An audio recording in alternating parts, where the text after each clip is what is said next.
Story के starting में कुछ लोग एक आदमी पर जानलेवा फायरिंग कर रहे होते हैं। उस आदमी का नाम साकामोटो होता है, जो कि एक प्रोफेशनल हिटमैन है और वो उन गुंडों को बुरी तरह से मार देता है। साथ ही उस शहर में जितने भी बाकी गुंडे होते हैं वो सब उससे डरा करते थे और जो उसकी तरह जूनियर हिटमैन होते हैं वो लोग उसकी काफी इज्जत किया करते हैं। लेकिन एक दिन जब वो एक सुपरमार्केट में शॉपिंग करने गया होता है तो उसको उसी शॉप की काउंटर वाली लड़की से प्यार हो जाता है। वो उसके प्यार में इस तरह डूब गया कि उसने हिटमैन की पोजीशन से रिटायरमेंट ले लिया और उसने उस लड़की से शादी भी कर ली और कुछ सालों बाद वो एक बच्ची का बाप बन गया। अब साकामोटो धीरे धीरे मोटा होता गया क्योंकि वो अपनी फैमिली वाली लाइफ को बहुत मजे में जी रहा होता है। जब साकामोटो अपने शॉप में होता है तो वहीं पर एक छोटा बदमाश बच्चा भी होता। वो दरवाजे पर एक गोला मार्क बनाकर साकामोटो से कहता है कि वो अपने तिर को उस गोले के बीच निशाना लगाकर दिखाएगा और वहीं पर साकामोटो की वाइफ और उसकी छोटी बेटी भी आ जाती है। जब वो तिर से निशाना लगाता है तो उसका निशाना कहीं और ही लग जाता है। जब वो अपने तीर को लेने दरवाजे के पास आता है तो उसके बैग से इंक का डिब्बा बाहर निकल जाता है, जिससे कि वो इंक उस दुकान में आने वाले एक आदमी के कपड़े पर गिर जाता है। वो आदमी उस बच्चे को मारने वाला होता है कि साकामोटो आकर उस आदमी के गले पर पेन घुसा देता है। हालांकि ये सच नहीं होता। साकामोटो ऐसा करने की सोच रहा होता है पर ये ऐसा नहीं कर सकता क्योंकि इसने वो सब बुरे कामों से रिटायरमेंट ले लिया होता है। बस वो उस आदमी का हाथ जोर से पकड़कर छोड़ देता है। वहीं पर शिन नाम का जूनियर हिटमैन भी आ जाता है जो कि साकामोटो को ही ढूंढ रहा होता है। उसके अंदर एक ऐसा पावर होता है कि अगर लोग कुछ सोचते हैं तो उसको पता चल जाता है। तो साकामोटो सोच रहा होता है कि वो भी इसको एक लाफा मार के यहाँ से भगा दे। इससे पहले कि साकामोटो कुछ कर पाता, शिन उससे कहता है कि वो उसको जानता है और उन दोनों ने मिलकर कई सारे काम साथ में किया है। वो साकामोटो को वापस हिटमैन बनने को कहने आया होता है क्योंकि इनको उसकी जरूरत होती है। तो साकामोटो उसको वो काम करने से मना करता है। शिन कहता है कि वो तो अपने टाइम का एक लेजेंडरी हिटमैन है, तो वो इतना जल्दी कैसे बदल गया। साथ ही वही के आसपास के लोग साकामोटो से अपने कई सारे काम कराते थे क्योंकि साकामोटो बड़े आराम से उनकी मदद किया करता था। शिन को उसके बॉस का कॉल आता है और उसका बॉस उससे कहता है कि क्या उसने साकामोटो को ढूंढ लिया या नहीं। तो शिन कहता है कि अब वो पहले जैसा साकामोटो नहीं रहा तो हम उसे जाने देते हैं। यानी कि शिन को उसके बॉस ने साकामोटो को मारने के लिए भेजा होता है क्योंकि उनके गैंग का ऐसा रूल होता है कि अगर उनके गैंग से कोई बिना बोले ही निकलता है या रूल को तोड़ता है तो उसको मार दिया जाता है। यानी कि साकामोटो इसी बॉस के लिए काम किया करता था। अब वो ये काम छोड़कर अपना जीवन जी रहा है। शिन को साकामोटो को मारने का ऑर्डर दिया होता है कि अगर उसने साकामोटो को नहीं मारा तो उसको कोई और मार देगा। अब ना चाहते हुए भी शिन को उसको मारना होगा। तो अगले दिन शिन साकामोटो को मारने उसके शॉप पर आता है। जैसे ही शिन अपनी गन निकालकर साकामोटो पर फायरिंग करने वाला होता है तो साकामोटो मुंह से एक कैंडी को उसकी ओर फेंकता है, जिससे शिन की गोली उस कैंडी से टकराकर कहीं और चली जाती है। साकामोटो भी उस पर अपने बेहतरीन टेक्निक से हमला करता है। उसी दौरान साकामोटो उसके पीछे से आकर उसको मारकर बेहोश कर देता है। अब शिन होश में आता है तो वो साकामोटो से इस बारे कहता है कि उसके बॉस ने उसको ऐसा करने को कहा। वो उससे माफी मांगकर वहाँ से चला जाता है। कहता है कि उनको साकामोटो को जाने देना चाहिए। शिन बोलता है वो जिसे अपना लीडर मानता है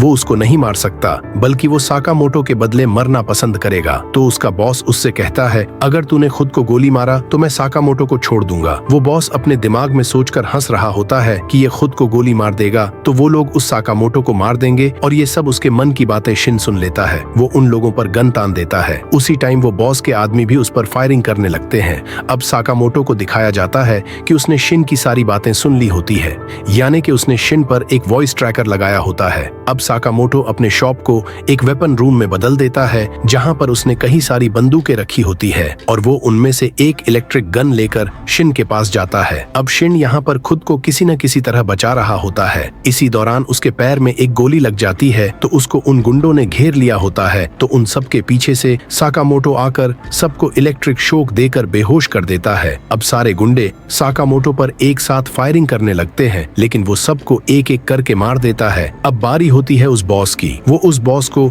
बुरी तरह से मार देता है। फिर साकामोटो शिन को एक बहुत अच्छा ऑफर देता है, ये सब काम छोड़कर उसके साथ अपने शॉप में काम करे और वो उस काम के उसको अच्छे पैसे भी देगा। फिर अब शिन भी साकामोटो के साथ उसके शॉप में काम करने लग जाता है।